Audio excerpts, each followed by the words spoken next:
Salut à toi, ami humaniste. Tu es bien sur la chaîne du courant pour une écologie humaine et tu t'apprêtes à écouter un podcast qui souhaite régénérer ton espérance en donnant la parole à des acteurs qui bâtissent, dans leur cœur d'activité, un monde aimable. En espérant alors que toi aussi, tu voudras agir après avoir écouté ça. Aujourd'hui, nous recevons Fabrice Adjadj, écrivain et philosophe français qui creuse pour nous le sujet de ce qu'est une vie bonne. Alors on vous spoil vite fait l'interview en vous révélant que pour lui, la vie n'est pas un programme à accomplir, mais une aventure à accueillir. Bonjour Fabrice. Sans plus tarder, nous allons entrer dans le vif du sujet. Alors qu'est-ce qu'une vie réussie selon vous ? Est-ce qu'on peut parler d'une vie réussie? Parce que vous voyez, pour parler d'une vie réussie, on dit j'ai réussi ceci, c'est-à-dire j'avais un projet, par exemple pour une maison, et je peux dire tiens voilà, je l'ai construit, j'ai réussi ce que je projetais. Donc en fait, parler d'une vie réussie, ça suppose toujours une comparaison avec un objectif. Et finalement, c'est un modèle technique. Réussir ceci, réussir cela, c'est sur le modèle de la technique. C'est déjà en fait entrer dans ce qu'on pourrait appeler le paradigme technocratique. C'est-à-dire qu'on pense que la technique est le modèle de toute action. Or, si la vie est par définition une ouverture à un avenir, si c'est une aventure, vous voyez, est-ce qu'on parle vraiment de réussir une aventure? On réussit une mission parce qu'on avait un objectif, mais une aventure comme telle, il n'y a pas de critères de comparaison. Est-ce que dans une relation amoureuse, par exemple, on peut parler de réussite? Est-ce que dans la paternité, on peut parler de réussite? Ça supposerait presque de ramener la vie amoureuse et la paternité à des modèles d'entreprise. Vous voyez, bon, j'ai réussi, on avait tel objectif à atteindre, tel chiffre d'affaires, et alors on a coché toutes les cases, on est parvenu. Donc il faut faire très attention avec cette notion de vie réussie, parce que par définition, la vie ne se réduit pas au fait d'accomplir un certain nombre simplement d'objectifs. C'est vraiment une série de rencontres, c'est avoir des objectifs et à chaque fois les rectifier par rapport à des choses auxquelles on ne s'attendait pas. Et c'est quelque chose qui est au-delà de la réussite. Et donc si on ne peut pas vraiment parler d'une vie réussie, est-ce qu'on peut parler d'une vie bonne ? La question de la vie bonne est une question justement différente de la question de la vie simplement réussie. La question, c'est de savoir qu'est-ce que c'est que vivre vraiment. Une vie bonne, tout de suite, si vous comprenez ce qu'est une vie, vous comprenez que justement c'est quelque chose qui relève peut-être d'une providence, mais pas d'un programme, qui relève d'une série de rencontres, mais donc où en fait, il y a pas de recette absolue. Vous êtes toujours en train de changer. Vous étiez en train de marcher, vous avez trouvé le truc pour bien courir, pour être et tout d'un coup, vous, comme on dit en français et en anglais aussi, vous tombez amoureux. Pourquoi est-ce qu'on parle de tomber? Voilà. Bah, c'est tout d'un coup qu'il se passe quelque chose qui était en dehors de ce qu'on avait prévu. Et donc là, vous vous dites: «Mais ça fait partie de la bonté de la vie». Ou par exemple, vous programmez quelque chose, bah, justement, votre plan de carrière et cetera et puis vous rencontrez une femme, à la limite, vous avez encore une image de ce qu'est la réussite humaine, une vie de couple, réussie. Généralement, si vous êtes uniquement avec cette image-là, votre couple ne tient pas longtemps parce que très vite, vous découvrez que vous vivez avec un autre. Vous voyez bien que vous êtes toujours déplacé, décentré et relancé aussi. Mais tout d'un coup, quand vous avez un enfant, vous savez que ça fait partie du bien de la vie. Ça apparaît naturellement. Vous-même, vous avez reçu la vie, donc c'est bien qu'il y ait des personnes qui ont voulu avoir un enfant ou qui ont accepté d'avoir un enfant.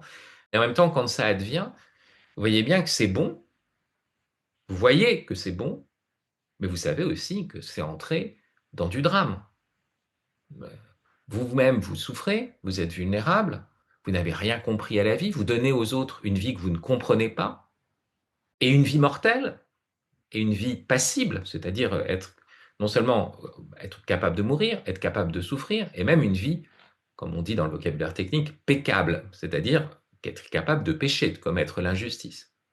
Donc, la grande question pour nous, c'est de comprendre qu'une vie bonne, c'est une vie qui doit admettre une dimension dramatique et qui accepte cette dimension de souffrance et de mort. Et la grande question qui se pose, c'est quel est le bien qui peut exister à travers la souffrance, la mort et même éventuellement l'injustice ou ce qu'on appelle le péché, etc. Et c'est ça la grande question qui se pose. Parce qu'on sent qu'il y a une tension ici. On doit dire c'est bon ça, Et en même temps, on voit bien que là, il y a des choses qui sont mauvaises objectivement. Mais si je dis, je voudrais une vie sans ces choses-là, à ce moment-là, je détruis la vie. Je ne peux plus avoir d'enfant, je ne peux plus même moi-même vivre. Je dois accepter ce risque, cet engagement. La dynamique de la vie humaine, comme elle est faite de rencontres et de choses qui sont au-delà des questions de réussite, eh bien forcément, elle suppose cet engagement, mais dans quelque chose qui est toujours risqué, périlleux, vulnérable et même mortel. Et donc vient en retour la question de comment concevoir le bien qui peut passer à travers la souffrance, qui suppose une certaine patience, le péché, qui suppose une certaine miséricorde, la mort, qui suppose l'idée que ce lieu-là, qui est un lieu de destruction, puisse être un lieu d'autre chose, alors de transmission, d'offrande, voilà. Mais ce sont les grandes questions qui se posent. Et donc justement, vous parlez de la mort. Quelle réflexion vous pouvez nous apporter sur le sujet? Il est certain que nous eussions préféré ne pas être mortels. C'est-à-dire, on ne va pas faire de la mort ce qu'elle n'est pas, à savoir un bien. C'est une privation de la vie. Il y a beaucoup de sagesse qui ont été dans ce sens-là. C'est-à-dire, la mort fait partie de la vie, et on arrive à cette idée, la mort, c'est la vie. Bon. Oui et non. Il y a un scandale de la mort. Donc, parler de ce que la mort nous apporte, il faut quand même d'abord reconnaître ce dont la mort nous prive. Et la question, c'est pas simplement la mort de soi. Épicure disait de manière très célèbre, la mort n'est rien pour nous. Et tout de suite, il dit pour nous, mais en fait, il ne s'agit pas d'un nous, il s'agit de moi. Il dit parce que tant que je suis vivant, la mort ne peut pas m'atteindre, et quand je suis mort, bah, la mort ne peut pas m'atteindre non plus puisque je suis mort. Donc je ne peux pas moi-même vivre ma mort. C'est pour ça que la mort et la vie ne se rencontrent jamais. C'est une manière d'essayer une sorte de consolation par le néant, puisque je suis totalement anéanti, donc je ne peux pas connaître ma mort. Bon. Mais la grande question, comme le disait Gabriel Marcel, c'est la mort de celui que j'aime. Le problème, c'est pas ma mort, c'est la mort de celui que j'aime. Et ça, c'est une mort que je vis, c'est-à-dire le deuil, la séparation irréversible d'avec quelqu'un que l'on a aimé et que l'on aime encore. C'est terrible. Et c'est pas simplement un événement qui a lieu dans le monde. Vous voyez, ça c'est pour la personne qui n'aime pas ou qui est extérieure, qui dit, bah, voilà, il y avait une personne qui occupait une certaine portion d'espace dans le monde, elle est morte. Voilà, elle occupe une autre portion d'espace sous terre, voilà, de plus en plus restreinte, puis après elle va se mélanger au reste. Bon. Non, là, la personne que j'aime, elle n'est pas dans le monde. C'est plutôt le monde tout entier qui est en elle, pour moi. Donc, quand j'éprouve sa perte, quand je la perds, il y a un effondrement complet du monde. C'est ça l'expérience de la mort de la personne aimée. Donc, il faut toujours faire attention à ne pas minimiser cet aspect-là et le caractère vraiment scandaleux, vraiment tragique de ce qu'est la mort. Et la naissance de notre conscience s'identifie à cet être vers la mort. Quand je m'éveille à la conscience, je m'éveille aussi au fait que je vais mourir. Et c'est ça qui distingue l'homme des autres animaux. Les autres animaux peuvent sentir la proximité de la mort, mais comme quand ils sentent une proximité sensible. Mais nous, alors même que nous allons bien, nous pouvons penser à la mort. Et même la mort nous angoisse, d'autant plus que nous allons bien, dire au cœur de notre joie. Parce que c'est précisément quand nous avons une joie dans ce monde que nous sommes attachés à cette vie. Et c'est au moment donc où nous avons la joie qu'on se dit, mais merde, je vais mourir. Donc c'est là que ça devient dramatique. Vous voyez, c'est ça le paradoxe de l'homme, c'est que l'angoisse de la mort grandit en même temps que sa joie de vivre. Donc il y a une tension énorme ici qui se joue. Qu'est-ce que cela implique dans notre conscience? Il y a plein de choses qu'on pourrait dire, hein. On est rappelé au fait que chaque moment est précieux, parce que chaque moment est pris dans un compte à rebours, etc. On a beaucoup insisté là-dessus. Mais en fait, on n'aurait pas besoin de cela s'il n'y avait pas en nous une sorte d'aveuglement. C'est ça qu'on éprouve. Il y a une sorte d'aveuglement de base. Nous ne nous rendons pas compte de la valeur des choses. Et que souvent, c'est au moment où nous sommes sur le point de les perdre que nous nous rendons compte de la valeur des choses. Finalement, une fleur, c'est déjà un événement. C'est déjà quelque chose qui surgit hors du néant et on ne sait pas pourquoi c'est là, il y a un mystère immense. Mais on ne la voit pas, la fleur, on la piétine. On est prise par nos choses, par nos utilités, par nos caprices d'enfants gâtés, etc. Mais là, qu'est-ce qui se joue quand il y a le fond de mortalité? C'est d'un coup, on peut reprendre conscience de la merveille de cette fleur, comme si, avec ce fond noir, la moindre lueur, vous voyez, nous apparaît plus nettement. Et puis, il y a une deuxième chose qui est à mon avis, très, très importante, c'est que tout d'un coup, je pourrais m'enfermer dans un rapport de succès, justement, de réussite relative au monde, relative à mes projets, relative à mon pouvoir. Et voilà que je suis tourné vers quelque chose qui est au-delà de mon pouvoir. Il y a un grand philosophe qui s'appelle Heidegger qui dit la mort, c'est la possibilité de l'impossibilité. Je peux arriver au point où je ne peux plus, où je n'en peux plus. Mourir, c'est rentrer dans cette grande impuissance, en fait. Et tout d'un coup, cette grande passivité du mourir me pose des questions, justement, sur quelque chose qui va être au-delà de mon pouvoir, au-delà de ce que je peux dans le monde. Et donc, ça va m'ouvrir à la question de la transcendance, évidemment. Pas simplement parce que j'ai peur de la mort, mais parce que je me dis, il y a une dimension de l'existence que j'expérimente déjà dans la rencontre des autres, dans tout d'un coup des possibilités qui me sont données que je n'avais jamais imaginées. Mais la mort contient cela aussi, le fait qu'il y a quelque chose qui est au-delà de mon pouvoir et par lequel je passe, je dois passer. Donc l'ouverture de la question de la transcendance, l'ouverture de la question aussi du don de soi, puisque de toute façon je dois tout perdre, je n'ai pas à m'accrocher, vous voyez. Je dois user des choses de ce monde comme si je n'en usais pas, comme si ça n'était pas ma simple possession. D'accord? Et alors qu'en est-il du poids de l'âge? Comment accueillir le poids de l'âge? La question du poids de l'âge qui pèse sur le corps est une question qui m'a particulièrement intéressé et vous pouvez le voir dans mon dernier essai sur Tom Cruise. Tom Cruise et sa mission impossible, puisque Tom Cruise est un acteur qui est plus âgé que moi, il doit avoir 62, 63 ans, je ne sais plus combien, bon, et qui fait toujours jeune, qui est dans cette obsession de paraître jeune, de faire des films d'action, de faire lui-même ses cascades. Et c'est vrai que d'une certaine façon, il montre que l'on peut rester fit, comme on dit, jusqu'à un âge assez avancé, et il nous donne presque une leçon aussi de vieillesse, comment dire, nous manifestant qu'on peut devenir vieux d'abord dans sa tête, et faut aussi faire attention à ça. Je pense qu'il faut jamais oublier cette ressource comme ça d'une jeunesse intérieure qu'il faut garder, cet esprit de découverte, cet esprit ouais, d'être prêt à commencer des nouvelles choses, de repartir à zéro. Mais, alors c'est là où maintenant je vais quand même compenser ce discours, mais je voudrais quand même insister là-dessus. Bien sûr il y a le moment où on pourrait dire le corps vieillissant nous rattrape. Et un des grands problèmes de notre époque, c'est d'avoir perdu le sens des âges de la vie.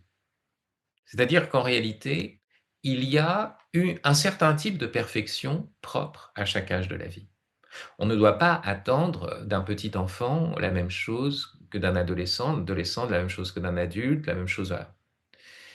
Et donc, il y a un âge pour être un guerrier, mais il y a un âge aussi pour se retirer du jeu des affaires humaines et pour se livrer à la contemplation du mystère de l'existence et des choses, on pourrait dire, qui sont au-delà du temps, ou qui traversent tous les temps, ou qui, voilà. Il y a un moment où on accumule des expériences, et il y a un moment où on est là pour les transmettre, pour les raconter à nos petits-enfants. Mais vous comprenez qu'aujourd'hui, ça n'existe plus. Nos petits-enfants, les petits-enfants sont branchés sur TikTok, donc ils ne pensent pas que le vieux a quelque chose à leur raconter. Et en plus, on a un seul âge de la vie, qui est une sorte de modèle absolu, qui est celui de l'adolescent rentier, vous voyez. Voilà, un adolescent avec une carte Visa Gold, vous voyez, ou Infinite. Et ça, c'est bon. Mais ça, c'est ça. C'est l'alpha et l'oméga, si vous voulez. Donc, vous voyez, ce qui est en jeu, c'est de dire, attendez, pourquoi est-ce qu'on a ce jeunisme? C'est pas tellement le jeunisme, en fait, qui est en jeu. C'est le fait qu'on a un seul âge de référence et qu'on n'a qu'une seule manière de penser la perfection de la vie. C'est-à-dire le fitness un peu bodybuildé, avec beaucoup de cardio, quoi. Mais alors, la déchirure verticale, si j'ose dire, de la vraie sagesse, du vénérable, Et ça, c'est perdu. Et même un point sur lequel j'ai souvent insisté, c'est qu'on assiste dans notre société à ce que j'appelle l'inversion du vénérable et du vulnérable.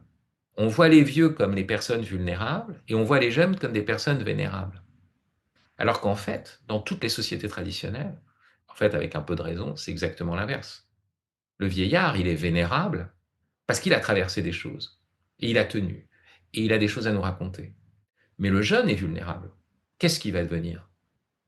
Ouais. Lui, il peut passer à côté, il peut mourir très prématurément. C'est cette perte aussi, vous voyez, non seulement des âges de la vie, mais en plus de considérer qu'est-ce qui est vraiment la vulnérabilité, qu'est-ce qui est vraiment la vénérabilité. Et c'est là où il y a eu une complète distorsion dans notre société. Vous parlez donc des jeunes. Est-ce que vous pouvez aller plus loin et nous dire par exemple qu'est-ce qui angoisse les jeunes? Le pire des cadeaux que l'on peut faire aux jeunes, le cadeau le plus empoisonné, c'est précisément le jeunisme. Parce qu'en fait, vous les privez d'un horizon. Vous leur dites, c'est génial, t'es jeune, tu peux faire des tas de choses, alors que justement pour eux, c'est leur angoisse en fait. C'est un problème, oui, bah d'accord, je peux faire des choses, mais je vais faire quoi de ma vie? C'est génial, mais oui, mais enfin non, en fait, j'ai des potentialités, c'est juste une potentialité. Qu'est-ce que je dois réaliser encore? Je n'ai rien réalisé. Il y a une angoisse énorme chez le jeune. Il se passe plusieurs choses hein, dans l'angoisse de la jeunesse d'aujourd'hui, mais elle est très nette, puisqu'on voit bien que les jeunes meurent, soit par accident de voiture, soit par suicide. Dans certains pays, le suicide chez les jeunes est passé bien au-dessus des accidents de voiture. Un philosophe qui s'appelle Hartmut Rosa a montré que dans les sociétés traditionnelles, il y a des normes morales, des choses qui sont permises, des choses qui ne sont pas permises. Et il dit c'est génial parce que dans ces sociétés traditionnelles, au moins il y a une économie de temps. On nous dit tu fais pas ça, donc on sait au moins où on doit aller. Mais si on peut tout faire, la norme morale est remplacée par une norme temps. C'est-à-dire j'ai ce temps-là dans la journée et je dois remplir ma journée. Et comme il y a tellement de choses encore possibles, eh ben, je suis tout le temps frustré. Et à la fin, je ne suis que frustration de ce que je n'ai pas fait par rapport à ce que je peux faire. Et je papillonne d'une chose à l'autre. Et donc, c'est ça qui fait qu'aujourd'hui, la jeunesse, elle est d'une certaine façon en apesanteur. Elle n'a pas d'enracinement. On lui dit tout est permis, mais c'est terrible, un monde où tout est permis, parce qu'on ne sait pas ce qu'on doit faire. Et même à la limite, si on voulait tout faire, ben, on ne peut pas, donc c'est paralysant. Et en plus, dans un monde où il y a eu une substitution à l'humain des machines, donc on se pose la question de savoir quelle est notre place, mais en plus la perte de toute idéologie progressiste qui pourrait nous embarquer dans un grand récit. De ce qu'ils voient, c'est la fin du progressisme et donc un discours catastrophiste, des films qui leur parlent que de la fin du monde, comme plus qu'une d'une probabilité, qui leur dit bah, vous êtes peut-être la dernière génération, qui leur dit bah, à quoi ça sert de faire des enfants, qui leur dit tu vas faire un boulot, mais ce boulot il est déjà obsolète le mois suivant, puisque voilà, ça tourne, donc tu n'auras pas de vrai métier. C'est ça la situation. Contre quoi allaient toutes les sociétés, enfin tous les ordres traditionnels, si vous voulez, où on avait un métier, où on savait ce qu'on avait à faire, de manière parfois extrêmement contraignante et donc étouffante en partie. Mais là, c'est l'inverse d'une suffocation par la contrainte, c'est une sorte d'écartèlement, voyez, par la dilution. Les moments les plus forts que j'ai eus avec mes étudiants, en fait, ou avec mes propres enfants, c'est des moments où tout d'un coup, dans le mystère de notre condition humaine, c'est-à-dire une condition misérable, où parfois on n'y comprend rien, tout d'un coup, on s'est parlé d'une certaine façon d'égal à égal. Dans une communion devant ce qui nous dépasse, c'est-à-dire une certaine misère, mais aussi une certaine grâce de vivre. Est-ce que vous pourriez maintenant vous attarder un petit peu sur la période de l'adolescence, qui est quand même une période assez particulière? L'adolescent est dans cette situation où il refuse le monde de l'enfance et il refuse le monde de l'adulte encore. Il est dans une période de crise à ce moment-là. Comme si ses rêves d'enfance, il les voyait s'effondrer et il voit de l'autre côté un monde adulte qui ne répond pas à son désir d'héroïcité, de grandeur, de magnanimité, comme on disait autrefois, d'avoir une grande âme, hein, magna anima, faire des grandes choses. Et comment, par rapport à cette vie extrêmement quotidienne, par rapport à nos petites vies, voilà, comment garder cet esprit d'aventure, d'héroïcité, etc. Et ben, voilà, moi, ce que j'ai découvert, c'est que justement, cette rencontre de la vie quotidienne et de la vie épique, voilà, on pourrait dire ça, se réalisait dans le mystère de la charité, dans ce que nous raconte l'Évangile. Moi, je suis un converti d'un athéisme extrême, mais je portais ces questions humaines, voilà, qui sont les questions de tout le monde, à mon avis. Et tout d'un coup, quand le Christ vient et me dit, ce petit geste-là, s'il est habité par la charité, par la gratuité de la charité, par la gratuité du don, alors que la tendance, c'est de se dévorer les uns les autres, alors que la tendance, c'est de dire c'est foutu, la tendance, c'est tire ton épingle du jeu, la tendance, c'est chacun pour soi. Et tout d'un coup, tu fais quelque chose. Mais c'est ça, l'héroïcité, elle est là, déjà, dans ce geste, et où que tu sois. Et ça, c'est gratuit, et ça, c'est grand. Cette poésie que l'amour, que l'attention fait entrer dans le monde, comme une brèche à l'intérieur de tous les dispositifs de rentabilité, de productivisme, Vous voyez, Mhm. On va maintenant peut-être un petit peu traiter de la notion de risque, et notamment de son rôle, sa place dans nos vies. Qu'est-ce que vous pouvez nous en dire? on conçoit la notion de risque toujours aussi dans le monde managérial, dans le monde de la gestion, par rapport à un certain objectif qu'on doit atteindre. Et les risques, c'est tout ce qui risque de, voilà, nous empêcher d'atteindre l'objectif, de ne pas être au niveau. Et c'est pour ça que la notion de risque reste toujours liée à l'idée de nos anticipations. Tout ce qu'on a pu anticiper et ce qui irait contre notre projet et que j'anticipe comme à l'encontre mon projet devient un risque. Voyez. Mais c'est là où ça présuppose que mon projet est bon. Et ça, j'en sais rien parfois. Parce qu'en fait, je peux appeler risque ce qui en réalité est une chance. Ce que je ne voulais absolument pas, ce qui allait me faire dérailler de mon programme, peut-être que c'est ce qui me libère. Ceux qui sont enfermés dans la caverne, selon Platon, le grand risque pour eux, c'est d'en sortir.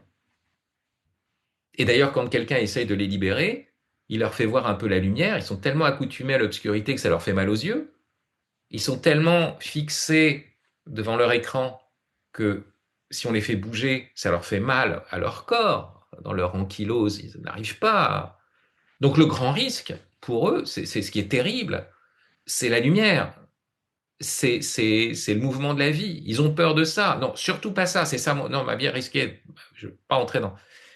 Donc, vous voyez, la notion de risque est toujours liée à une anticipation d'un mal. Mais est-ce que j'anticipe bien le mal et est-ce que c'est vraiment ce qui relève des projets? C'est pour ça que j'aime mieux la notion d'aventure.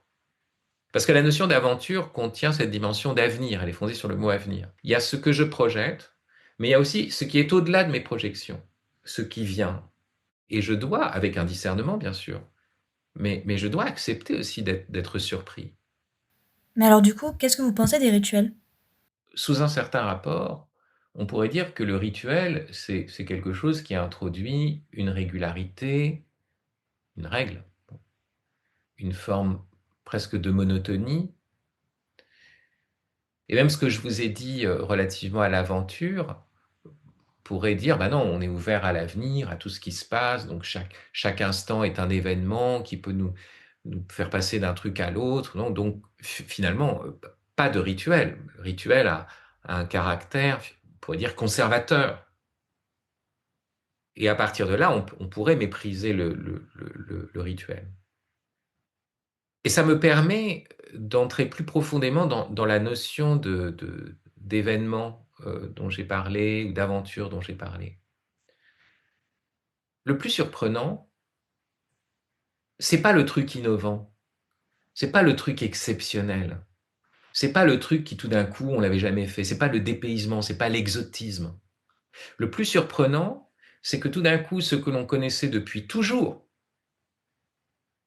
ce qui est depuis toujours déjà là, nous apparaissent dans son mystère.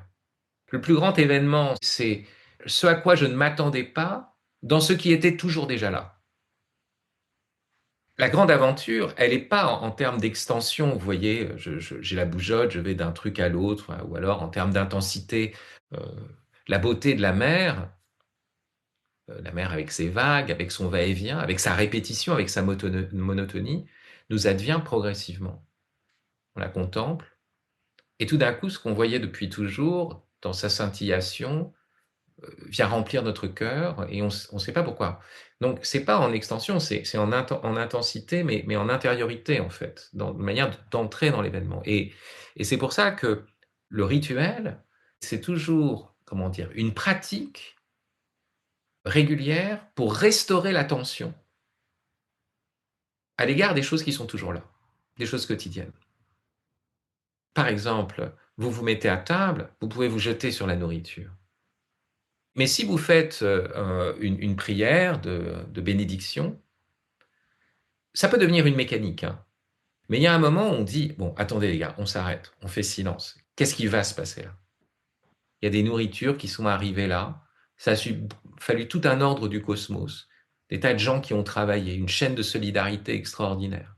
Et il y a des bêtes qui sont mortes alors que nous sommes vivants, donc des êtres vivants qui sont morts pour que nous puissions vivre.